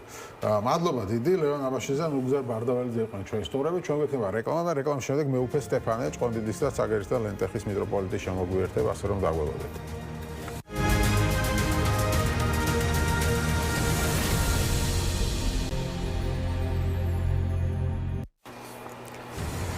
მაშასე პოლიტიკურ სივრცე დაბრუნდა ეთერში, ჩვენ ვაგრძელებთ საუბარს დღევანდელი სინოდის ხმის შესახებ. შეგახსენებთ, რომ სინოდის ხმის შედეგად სამი კანდიდატი გამოიკვეთა პატრიარქის ტახტისთვის. ეს არის მეუფე შიომოჯირი, მეუფე გრიგოლი, ასე ვთქვათ, ბერბიჭაშვილი და კიდევ ერთი კანდიდატი, მეუფე იობი აქიაშვილი. აი სამ კანდიდატ შორის უნდა მოხდეს პატრიარქის არჩევა. თუმცა როგორც გაირკვა, მეუფე შიოს უკვე საჭირო 20 ხმა აქვს. ყოველ შემთხვევაში ამ ეტაპზე 100 არის, დანარჩენება 7 ხმა მიიღეს. მეუფე სტეფანე ჭყონდიდელი არის ჩვენი სტუმარი, მოგესალმებით. დაიხარეთ, მადლობა გადაცემაში მონაწილეობისთვის და როგორ წარიმართა დღევანდელი სინოდის ხდომა, ამის შესახებ რო გითხრათ დასაწყისში ორედესეთ. ნუ ყოველ შემთხვევაში ჩვენ ახლა პირველად გვიწევდა აი ასეთი დიდი პასუხისგებლობის აღება თავზე, იმიტომ რომ პატრიარქის არჩევა ჩვენ არასდროს არ გქონია პრაქტიკაში, არც გვიყურებია ვინმესთვის ჩვენთან საქართველოში და ამიტომ გარკვეული ღელვა გქონდა. გქონდა ასევე გარკვეული კითხვები ერთმანეთისადმი და ნუ ჩვეულებრივი პროცესია, როცა ადამიანი რაღაცაზე მსჯელობს, ის თავის აზრს გამოთქვავს, სხვა თავის აზრს და ყველამ გამოთქვა თავისი აზრი. აბსოლუტურად ყველა მღვდელმთავარმა და ნუ ესე შეჯერებულად გავაგრძელეთ გზა ასე ვთქვათ ერთმანეთთან თანხმობაში. საკამათო საკითხები აყვა. ნუ საკამათო როგორ გითხრათ, იცით, იყო რაღაც ვთქვათ მიდგომებთან მიმართებაში.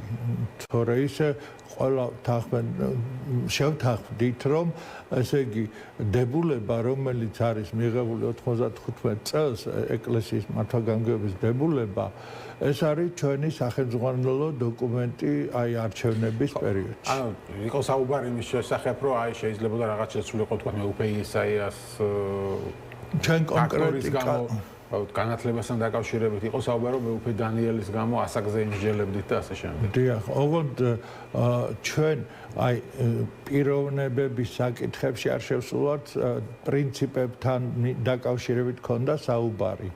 ხო და ამ პრინციპებთან დაკავშირებით ისე იყო, რომ ჩვენ ყველა შევთანხმდით, რომ უმჯობესია, რომ არ გადაუხვიოთ მართვა-გამგეობის დებულებას, იმიტომ რომ უფრო მეტ კითხვას გამოიწვევს გადახვევა, ვიდრე თქვა ამის მიყოლა, თუნდაც შესაძლებელი იყოს ამ მართვა-გამგეობის დებულებაში. უფრო მეც მიეცემოდა საშუალება. ანუ გააჩნია ინტრიგაში ვინც უნდა რომ შევიდეს იმისთვის კი და ჩვეულებრივი ურთიერთობებისთვის არა ალბათ. ხო, არა, ნუ შემდეგ ვარ დარჩენოდა თქვა რაღაც უკმაყოფილება. აი, უკმაყოფილება ჩვენთან როგორ არის, იცით, აი მადლობა ღმერთს რომ ასე არის რა, მიხარია რომ ეკლესიაში ეს არის, აი რეალურად. ჩვენ როდესაც კამათობთ ერთმანეთში, ვამბობთ ჩვენ აზრებს, ერთმანეთს უსმენთ, მერე სხვა ამბობს, მერე სხვა და შემდეგ ბოლოს ჩვენ ნუ გარკვეულ დასკვნამდე მივიდივართ რა გავაკეთოთ და კენტისყრა დგება, რომ აი დავასრულოთ ამ საკითხზე დისკუსია, იმიტომ რომ ეს საკითხი უკვე ჩიხში შედის, თუ ჩვენ გავაგრძელებთ აზრი არა აქვს, ჯობია გადავწყვიტოთ კენტისყრი. და კენტისყრით ნუ 1 3 4 5 ადამიანი იყო წინააღმდეგი, ხა ზუსტად ვერ შეიძლება ვერ დავინახე, მაგრამ ყოველ შემთხვევაში ვისაც უნდა გაგრძელება ამ თემაზე დებატები. ხო, და ეს დავამთავრეთ და უკვე მე ყველა დაემორჩილა ამ პრინციპს. ასაკის საკითხი იწევდა ასეთ ყველაზე მეტ კამათს, იმიტომ რომ მეუფე დანიელი არის 70 წლის და რადგან დებულებაში წერია რომ არა უმეტეს 70 წლისა, შესაბამისად ბევრი ამბობდა რომ 71-ის არ გახდები, არ ხარ არა უმეტეს 70-ისა, ხარ 70-ის და მას რატო არ მიეცა საშუალება? ნუ ყველაფერს მიეცა საშუალება, უბრალოდ როგორ არის იცით ეს ყველაფერი იყო განხილვის საგანი.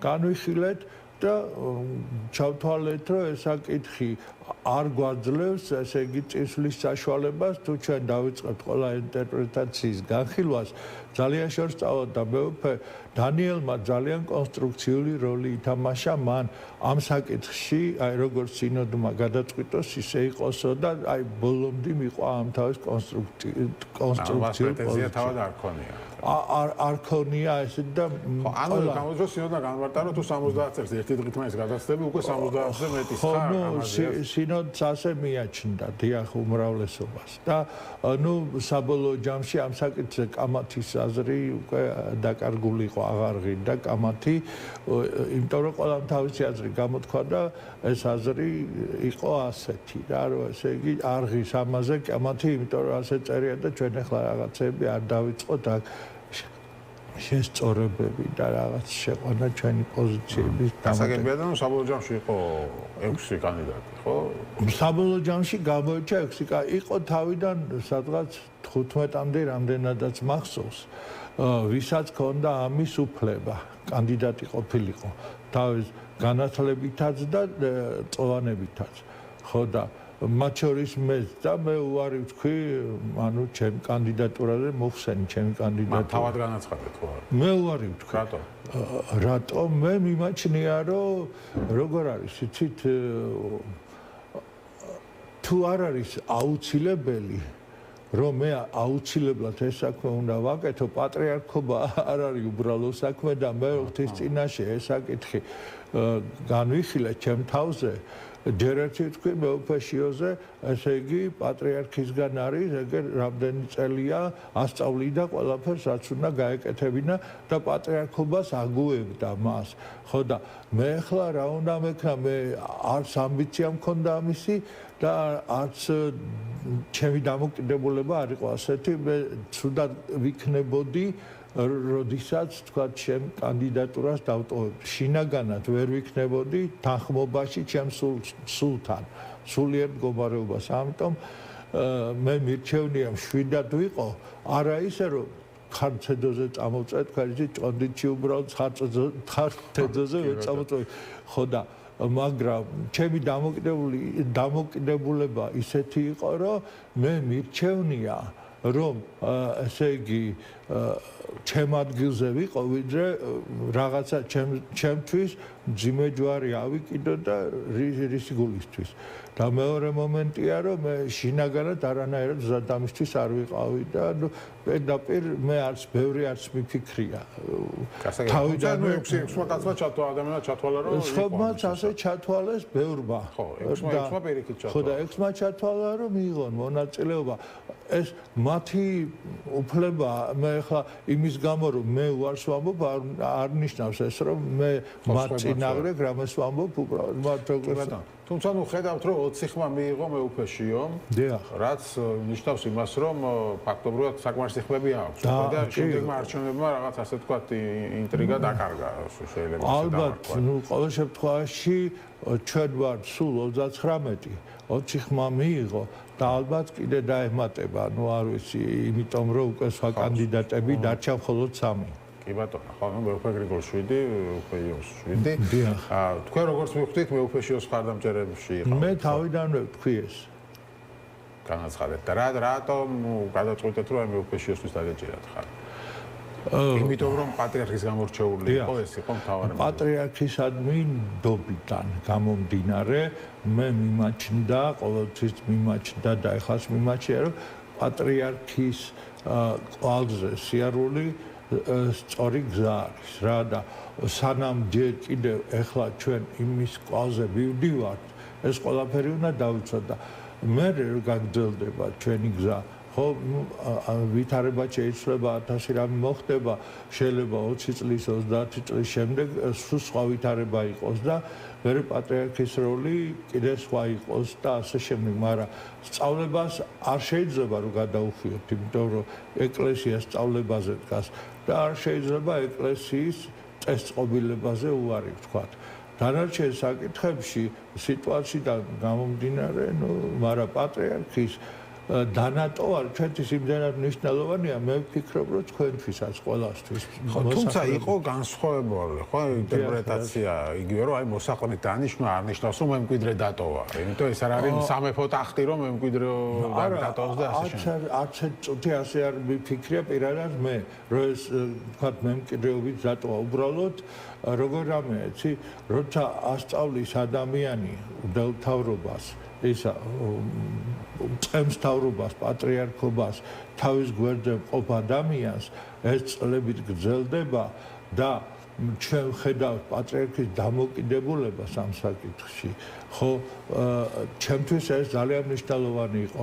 შეიძლება ვინმე თქვა, რომ ეს მისთვის მნიშვნელოვანი არ იყო, არამედ იმიტომ რომ ვიღაცებმა სხვებს მისცეს ხმა, ხო, სინოდში. არა, უძალია სხვა პოზიცია. ანუ აღმოჩნდა, რომ 14 ადამიანი მინიმუმ თუ უფრო მეტი კიდევ ასე არ ფიქრობდა და სხვებს მისცეს ხმა, სხვა კანდიდატებს. ჩვენ არ მიგვაჩნია ეს ტრაგედია, იმიტომ რომ ეს ადამიანები ღირსეული ადამიანები არიან და რომ მომხდარიყო ისე რომ მე რაც მინდოდა ისე არ ყოფილიყო, რა მნიშვნელობა ქონდა, უფალს რაც უნდა ისე. ანუ გამოვიდოდა რომ მაშინ პატრიარქის ნებას გადაუხვიეს თუ ასე არ გამოვიდა. არა, არ გამოვიდა. ღვთისნება არის პატრიარქის ნებაც ამ შემთხვევაში. თუ სხვანაირად იქნებოდა, ჩვენ ყველა ვთქვით ერთმანეთში, რომ ჩვენ ნებისმიერ შედეგს ვაღიარებთ და მივყვებით იმ გზას, რომელიც გზაც იქნება, რომელიც გამოჩნდება შედეგად, ხო?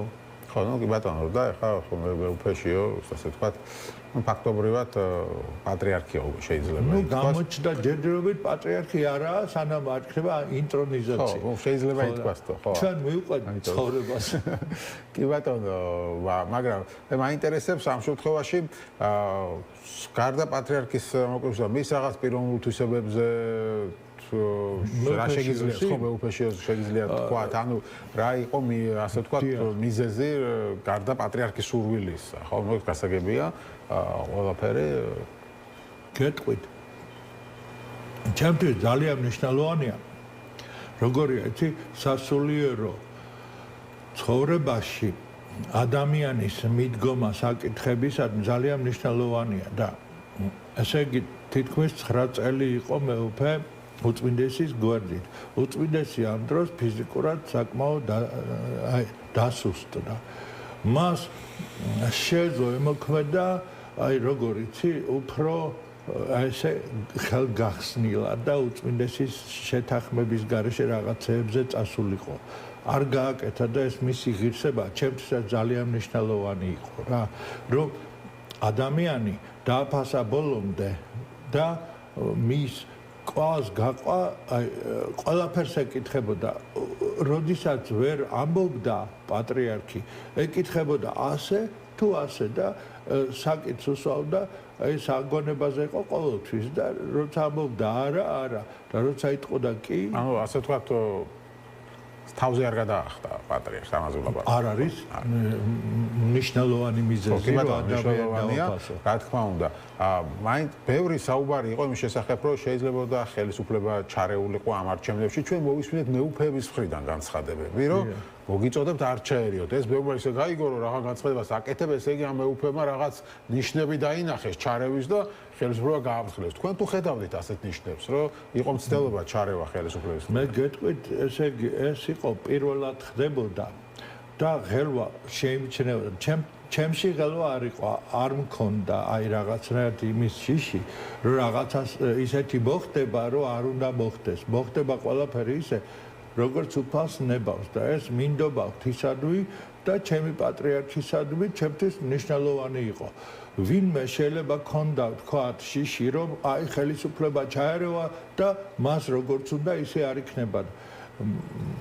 ხელისუფლება აუჩიშის გამო იყო თუ რამე ფაქტები აი ფაქტი მე არაფერი შემინიშნავს არავის ჩემთან არ ქონია კომუნიკაცია რომ აი შენ რასაკეთებდა აი და ასეთი თქვენთან შეიძლება იმიტომ რომ უკვე წინასწარ ქონდათ გაცხადებული სხვათან ვინჩებს გარშემო არավისთან არ ყოფილა და მეუფებ ეხა იქ იყო რამდენიმე ადამიანი ეხა არ ვიცი მაშინ მათ უნდა შეეკითხოთ თუ იმათ რამე ქონდათ და ესე იგი შიშის გარდა კიდე რაღაცა ფაქტი ხო მე ახლა რა ვიცი მე ვერ ხედავდი ვერ არც ერთი მხრიდან არ ყოფილა ჩარევა მე ვერავინ ვერ შემასწავლეს ჩემ აზრს თუ მე არ გადავწყვიტე რომ უნდა შევცვალო აზრი არგუმენტების გამო რაღაცა არის მე არა ვარ ხისტად ყველაფერში აი რომ ვიტყვი და იქ უნდა წავიდე და არაფერში არ შეიძლება გადახვევა ასეთი ადამიანი არა ვარ თუ თქვა ხედავ არგუმენტირებულ პოზიციას როდესაც მე რაღაცაში ვწდები მე შემიძლია შევცვალო ჩემი პოზიცია და გავყვე იმ პოზიციას რომელიც არგუმენტირებულია და მართალია მაგრამ ისე რომ ვიღაცამ დამიწყოს ახლა ამ ფულს მოგცემ და ესექენი ამ კიდე თქვა და აი შენ ახლა ამას გიზავ შეცვალე ეს ჩემთვის მიუღებელია აი როდესაც ეს კრებსები გამოქვეყნა ეს ავასახსენებელი კრებსები მე გაჩნდა ეს ასე თქვა გამყარდა ხალხში მოსაზრება რომ აი რაღაცა კომპრომატებით და ასე შემდეგ ახდენენ ზეწოლას ამ კრებსებზე საერთოდ რა რეაქცია ქონდა ეკლესიას ან უნდა ქონოდა თუ არა ეკლესიას კაცრი პოზიცია რომ აღმოჩნდა რომ ხელისუფლება ყველა მღვდელმსახურს მარტო მღვდელთავარს არა ყველა მღვდელმსახურს უსმენს ნუ იცით როგორ რაღაცა ჯერ ერთი ეს ჩვენ ყველა ღვთის წინაშე გააზრებული გვაქვს ჩვენი პასუხისგებლობა.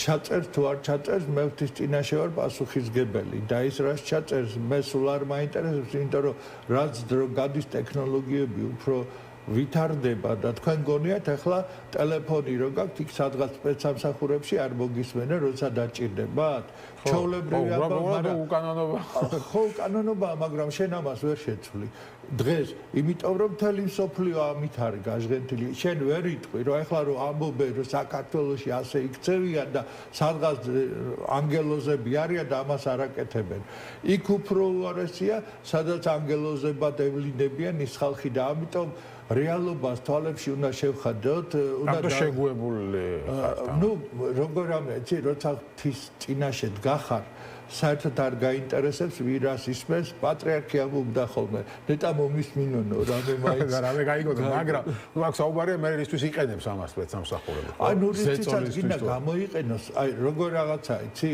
აი რწმენა ესეთი რამე, ღვთისა ეს არ არის ფანატიზმი. ეს არის რწმენა ღვთისა მე წამს რომ უფლის ნები თუ ვივლი ვერაფერს ვერ დამაკლებს და წმინდა გიორგის რა დააკლეს როცა ბორბალზე გააკრეს და ესაკნეს დაფლითეს და ასე ვერაფერი და რამდენია მოწამე ასეთი საქართველოში რამდენია უბრალოდ ადამიანი რომელიც არ ღალატობდა ღვთისაგან მოცემულ რწმენას და რაღაც იმ იმედით რომ უფალი ყველაფერში ჩემს გვერდით არის ეს არ არის ფანატიზმი ეს არ არის რაღაცა ყურით მოთხრეული ანუ თქვენ ფიქრობთ რომ რაღაც ეკლესიას ესეთი მკაცრი პოზიცია ამ თემაზე არ უნდა ქონოდა და ხელისუფლებას ნუ აზრი არ ქონდა იცით როგორ არის ხო რაღაცას რო ილაპარაკებს შედეგი ხო უნდა მოყვეს და ამას რამდენიც გინდა ილაპარაკო უბრალოდ იქნება ხმაური და ხმაური უაზროდ ჩვენთვის არ არის მნიშვნელოვანი ჩვენ გვირჩევნია კიდევ ერთი ასე ვთქვათ პრეტენზია დავარქვათ ამას თუ ეჭვები რაც ისმოდა მეუფეშიოს მიმართ იყო ის რომ ის შეიძლება ყოფილიყო რუსეთის კანდიდატი ეს ეჭვები რამ გააბრძავრა ეხლა რომ შევკრათ ეს ყველაფერი პირველი როცა მოხდა მისი გამორჩევა მაშინ იყო საუბარი რომ ალფეევი ჩამოვიდა და ეს ერთმანეთს დროში დაემხთხვა მერე მეუფე იაკობმა თქვა გახსოვთ თქვენ რომ მისული იყო ერთ-ერთი ბიზნესმენი პატრიარქთან და ილემეორს თხოვდა გადადგომასო და ასე შემდეგ და მერე იყო ცემენტის სკანდალი და მერე მოხდა ეს ყველაფერი. პლუს ახლა როდესაც არჩევნები იყო, ამ არჩევნებში ჩვენ ნახეთ რუსეთის დაზვერვის განცხადება, რომ იქ რაღაცა ბართლომეოსი ერევა არჩევნებშიო და მეუფე გრიგოლს უჭერს ხარს და ასე შემდეგ და წინა დღეს გუშინ ასევე არჩევნების წინ რუსეთის პატრიარქმა კირილმა ასევე გააკეთა განცხადება, ერთის მიგვანიშნა რომ მათთვის მნიშვნელოვანი ეს არჩევნები, იმედი გვაქვს რომ საქართველოში ისეთი პატრიარქი იქნება, რომელიც არ შეცვლის მიდგომას უკრაინის საპატრიარქოსთან. ის რომ მეუფეში სწავლობდა რუსეთში და იქ მოღვაწეობდა და აი ამ ყველაფერმა ერთთან ალფეევის ვიზიტმას შემდეგ გააჩინა ეს კითხვები. თქვენ თუ და ასეთი კითხვები მის კანდიდატურასთან დაკავშირებით. ანდრია მოციქული ესე რუსეთის აგენტი იყო, ჩვენთან რომ მოვიდა და სარწმუნოება გავაქცევა. ჩვენ როგორ არის იცით რუსებმა? სარწმუნოება რომ მიიღო რუსებმა, სარწმუნოება რომ მიიღო. ჩვენ ვიყავით უკვე ფეხზე მდგარი ეკლესიის საკმაოდ ძლიერი ფესვები. ჩვენ არ შეგვიძლია ეს ჩვენი პოზიცია და თუ დავაკვირდებით ისტორიას, საქართველოს ისტორიას, ჩვენ არც ერთ ქვეყნის დაკრუვზე არ გვიცეკვია. ჩვენ ყოველთვის ცდილობდით, როდესაც იყო განსაცდელები, როცა იყო დაპყრობები, როცა იყო პრობლემები, ეკლესია მაინც აგრძელებდა იმ გზას, რომელი გზითაც ქვეყანა ფეხზე იდგა. და საბოლოო ჯამში დღესაც ფეხზე ვდგავართ სწორედ ეკლესიის მყარი პოზიციით. არა იმიტომ, რომ ჩვენ რაღაცა სუპერმენები ვართ და ბევრი რამე შეგვიძლია, არამედ ღმერთზე ვართ მიყრნობილი.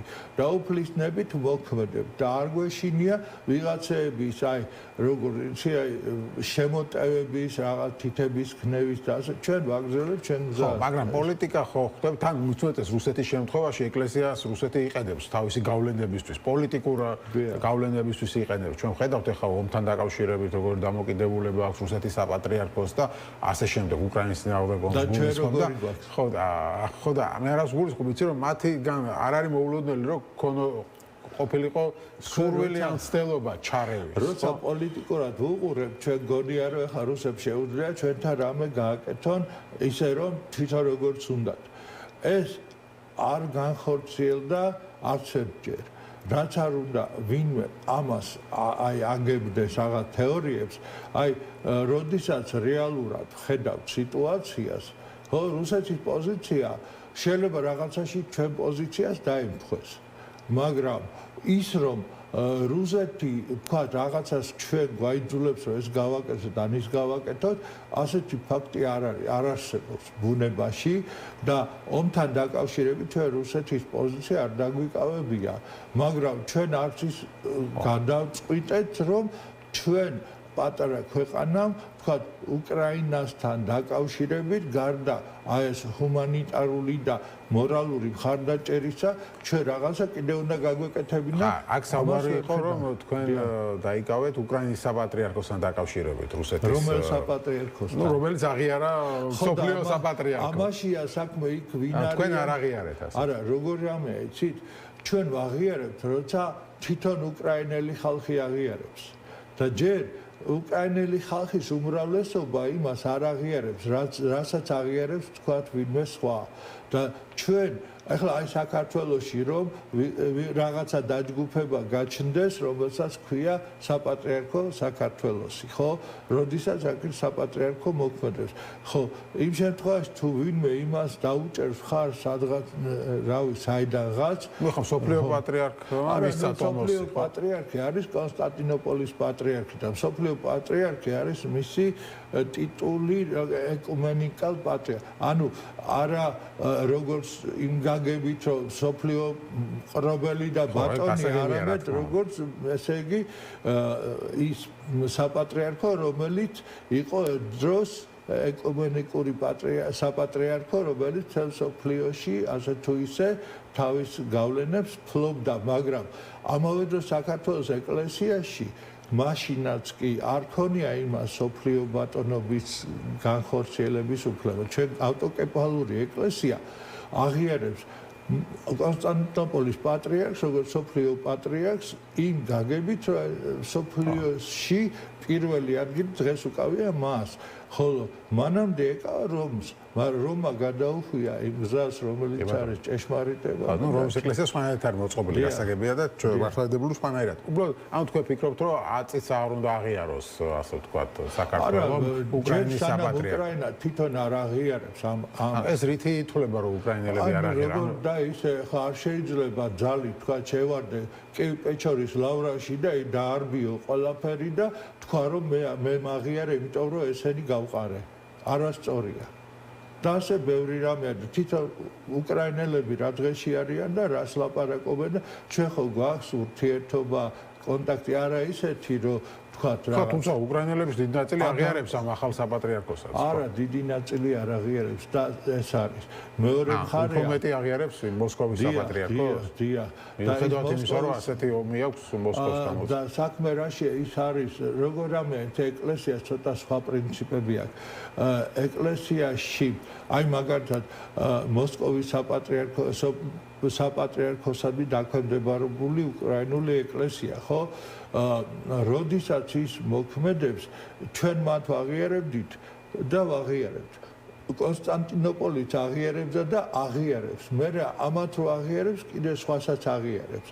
ამ შემთხვევაში როგორი რაღაცაა, იცით, ეს განხეთქილების პრობლემაა და მეორე მომენტსაც გეტყვით, იქ რომელიც ახლა იმ ეკლესიაში არიან, აი კანონიკური დარღვევებით არიან ვიღაცეები იქ და ჩვენ ეს ვიცით და აქ ახლა ჩვენ ამის თქვა დისკუსიის გამართვა ვის ეკუთვნის, ვის არ ეკუთვნის, ეს არა, მაგრამ ჩვენ ხო სინოდში ვიცით ვინ რას წარმოადგენს და ანუ მე ახლა მაგალითად ეკლესიის წევრი ვარ და ეკლესიის მღვდელმთავარი ვარ. ხო და არის ვინმე რომელიც არ არის ეკლესიის წევრი და არ არის ეკლესიის მღვდელმთავარი, მაგრამ შესამოსელიაცვია და ესე იგი რიტორიკა ისეთი აქვს. ხო და ის რომ ეკლესია აღიაროს, იმას უნდა კონდეს კანონიკური საფუძველი და ეს საკითხი არ არის თქვაც ერში განსახილველი, ეს არის და არც ხელისუფლებამ არ უნდა გადაწყვიტოს ეს საკითხი. ხო, რა თქმა უნდა. უბრალოდ ამ სოფლიო პატრიარქის ტომოსი არ იძლევა კანონიკურობის. რაღაც საკითხები არის, რაც კითხვებს იწვევს და აქედან გამომდინარე შესაძლოა რომ თქვათ გარკვეულწილად ჩვენ ყველაფერში არ დავეთანხმოთ, იმიტომ რომ ავტოკეფალური ეკლესია თავის გზაზე მიდის და რომ გადახედოთ სოფლიო ეკლესიას, ხო, ვინ აღიარებს? რამდენიმე ეკლესია ძალიან მცირე რაოდენობით, უმრავლესობა არ აღიარებს, იმიტომ რომ ყველას კითხვები აქვს. გასაგები, ან რუსეთის არ გაღიზიანება არის აქ შუაში? არა, რუსეთს ჩვენ ესე თუ ის იქნებოდა, აი მე ძალიან დიდი სურვილი მქონდა უკრაინას ქონოდა რეალურად საპატრიარქო ისეთი, რომელსაც ჩვენ ვაღიარებდით და ასე შემდეგ. ეს ხელოვნურად ვერ მოხდება. ეს უნდა იყოს ისე, რომ ჩვენ ესე იგი დავინახოთ მისი კანონიკურობა და მასთან ურთიერთობა ჩვენთვის უნდა იყოს, ესე იგი, არა რაღაცა უბრალოდ პოლიტიკური აღიარება, არამედ ეკლესიური აღიარება, სხვა რამეა რა.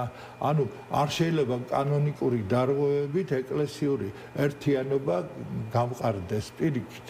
როგორც კი იწყება სხვა და ეკლექტიკა, ასე ვთქვათ, მიდგომებში, ხო, ეკლესია აღარ გამოდის, იქ გამოდის პოლიტიკური თამაშები და ჩვენ ახლა მაგაში რო ჩავერთოთ, ჯერჯერობით პრობლემაა და არ ამგონია როდისმე ჩავერთოთ. შეგიძლიათ რომ ამიხსნათ ეს კანონიკურ დარღვევებში რა იგულისხმება? ნუ მაგა ვიღაცა არის განკვეთილი, ან ვიღაცა განკვეთილისგან არის ხელდასხმული და ასე შემდეგ რა. ანუ აი საფუძველში არ დევს ის ჭეშმარიტება რა. ახლა ჩვენ რო ვარ, ვთქვათ, გამორჩეული, ჩვენი ეკლესია ხელს დაგვასხავს, ჩვენ მოგდეთ დღეს ახლა 152 პატრიარქს ვირჩევთ. ხო და 152 პატრიარქი არის ჩვენი ფუძე, რომელზეც ჩვენი ეკლესია დგას. ხო და ხელდასხმა ყველას ჭყონდიდელი როდინდელია. ხო, ასე შემდეგ, ცაგერელი როდინდელია და ასე შემდეგ, რომ მივყვეთ ანჩელი და ასე შემდეგ. არა, რომ გავყვებით ჩვენ ისტორიას, ჩვენ არანაირ წვეტა ამაში არ გვაქვს. და სხვათა შორის პეჩორაში ვინც იყვნენ, წვეტა გვაქვს ისევ რუსეთის გამო. არა, ეს არის ეგზარხოსები რო ყავდა. არ იყო ეს წვეტა, ეს იყო ძალმომრეობა, სხვა რაღაცა.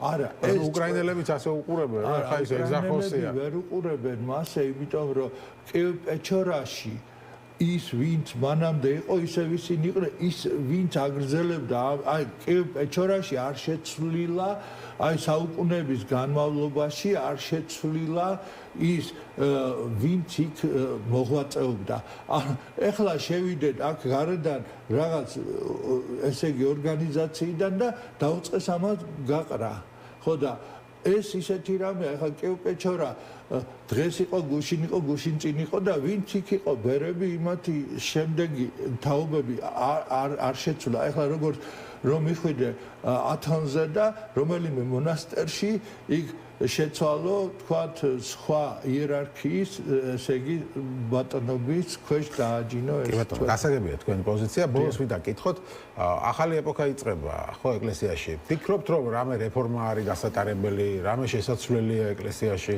გაქვთ ამაზე რამე მოსაზრება რეფორმაცია ზოგადად პროტესტანტიზმის მე გულისხმობ რაღაცები რომ სხვანაირად როგორ გეტყვით იცით ესე იგი ჯერ ერთი ჩვენ პატრიარქის ეპოქას ვაგრძელებთ და არაფერი ახალი ეპოქა ჯერ არ დაწყებულა ეს არის პატრიარქის ეპოქის გაგრძელება რაც ახლა ხდება საქართველოში და მთელ საქართველოს მოსახლეობას ეს უხარია ახლა რომ მე გავიგე აზრი და ასე შემდეგ უამრავი ადამიანი გახარებულია რომ ჩვენ აი ასე თანმიმდევრულად შვიდად და ერთმანეთის სიყვარული და ღირსეული ჩვენი ესე იგი მდელთავრების მეშვეობით ეს ყველაფერი შევინარჩუნეთ. ჩვენ გავაგრძელებთ ამ გზას. არის რა თქმა უნდა ის მართლგამგეობის თქვათ დებულებაში ცვლილებებია შესატანი, ოღონდ ეს ახლა ჩვენ აქ არჩევნების წინ ამის შეტანის უფლება არ აქვს. მოვადრო და ამ საკითხებზე ვიმსჯელებ. იქ იქნება რაღაცა ისეთი, რაც უნდა გაკეთდეს, ეს რა თქმა უნდა იქნება შეთანხმებულად რაღაც საკითხები წარმოქმნილი, მე გადაჭრილი. რაღაცა შეიძლება ვერც გადავჭრათ, იმიტომ რომ რაღაც პრობლემაც იქნება და მეორე მხრივ, რომ ჩვენ ახლა ისეთ დონეზე შევიდეთ რეფორმაციის მიმართულებით, რომ ჩვენ საპატრიარქო მმართველობა შევცვალოთ სინოდალური მმართველობით, ეს საქართველოს ეკლესიის შინაგან წყობას ეწინააღმდეგება. ამიტომ ჩვენ ამ მიმართულებით არ უნდა წავიდეთ და ეს მე ვფიქრობ ძალიან მნიშვნელოვანია. გასაგებია და ბოლოს მაინტერესებს ქვეყანაში მიმდინარე რაღაც პოლიტიკურ მოვლენებთან დაკავშირებით როგორი დამოკიდებულება უნდა გქონდეს ეკლესიას თქვენი აზრით? მაგალითად იყო ძალადობა, ცემა, ეხლა არიან დაჭერილი ახალგაზრდები, ჩემი კოლეგა მზია ამაღლობელი არის დაჭერილი და 2 წელი აქვს მისჯილი და პოლიტპატიმრები, მე მახსოვს ანდრია ჯაღმაიძემ თქვა რომ მიუმართეთ ხელისუფლებას მათი გათავისუფლების შესახებ, მაგრამ არ მოგვაქციეს ყურადღება და ასეთ საკითხებთან დაკავშირებით თქვენი აზრით როგორი დამოკიდებულება უნდა გქონდეს ეკლესიას? მოდი ერთ რამეს გეტყვით რა. აი, როგორ რაღაცა სამართლების სახელმწიფო ვიცით რა არის, დაახლოებით ვიცით. ახლა როგორი რამეა, იცი, როდესაც არის თქვათ პოლიცია და პოლიციაზე თავდასხმა. პოლიციაზე თავდასხმა არ შეიძლება რომ გაატარო თქვათ სახელმწიფო ისე რომ არ იყოს შედეგი აქედან გამომდინარე. თუმცა არ შეიძლება რაღაც ისე დასაჯო, გადამეტებული სასჯელი. არა, გადამეტებული სასჯელი არის როგორ ეკლესიაში არის ასეთი პრინციპი არის. როდესაც ჩვენ მაგალითად დავაშავებთ რამეს და ვაღიარებთ და შენდობას ვითხოვთ, ნაკლებია ჩვენს მიმართ ესეთი ასე ვთქვათ, სასჯელი არ ითქმის, უფრო თქვათ როგორ მორალური ჩვენი პასუხისგებლობა ნაკლებია, იმიტომ რომ დღეს მაგალითად ისე ძალიან მნიშვნელოვანი ფაქტი მოხდა ჩვენ სინოდში. იყო ერთ-ერთი ახლა არ არის აუცილებელი თქმა კონკრეტიკაში, იმიტომ რომ ეს ჩემგან არ შეიძლება არასწორი იქნება, მაგრამ მაგალითად ადამიანი, რომელსაც რაღაცა ცხოვრებაში მოვიდა, ისეთი თვითონ არ მასზე არ იყო დამოკიდებული, ისეთი რამე მოხდა, რომ ნუ პრობლემური იყო მისი, თქვათ, პატრიარქის ესე კანდიდატად დაყენება. და მან ესე გააკეთა, რომ იმისათვის, რომ ეს საკითხი გამჟღავნებულიყო და მას ეთქვა და შენდობაც ეთქვა და ამავე დროს რომ ყველას ცოდნოდა, რომ ეს ესე იგი ის პატიოსნად იქცევა, მან ის თავისი კანდიდატურა დააყენა, შემდეგ ამ საკითხზე მსჯელობა თვითონვე წამოიწყო, მე თვითონვე თქვა, რომ მე ასეთი საკითხი მქონდა, მომივიდა, მე ვერ ვხედავ ჩემ აუცილებლობას, რომ ამ ხელათანამდებობაზე ჩემი ასე კანდიდატურა დავაყენო და ამიტომ მე ასე იგი ხსნი ჩემ კანდიდატურას არა უბრალოდ ხსნი და ვჩქმალავ, არამედ მე ვამბობ, რომ ამის და ამის გამო მე ასე მომივიდა, რა თქმა უნდა, მე იქ არ შემეძლო სხვანაირად, ну ისე მოხდა, რომ ჩემგან დამოუკიდებელი მიზეზების გამო რაღაცა მოხდა და ამიტომ მე ხა არ ვთვლი თავს ღირსად, რომ ვიყო და აი ასეთი ღირსეული ადამიანებია სინოდში. მეუფე ა ブラ ამზე ერთი ამბავი რომ ატეხეს, ხა ჩამოვიდა და ის ამას იზავს იმას. მეუფე ა ブラ ამი აი კონსტრუქციული პოზიციით ერთ-ერთი ყველაზე ესეთი დადებითი პიროვნება არის. კონსტრუქციული როლი ითამაშა. დიახ, უდიდესი კონსტრუქციული როლი. ანუ მე როგორც ვიხდი, თქვენ ამბობთ, რომ ამ ხალხმა უნდა აღიაროს დანაშაული და მერე შეიწყალოს ხელისუფლება, ასეთია თქვენი პოზიცია. რა თქმა უნდა.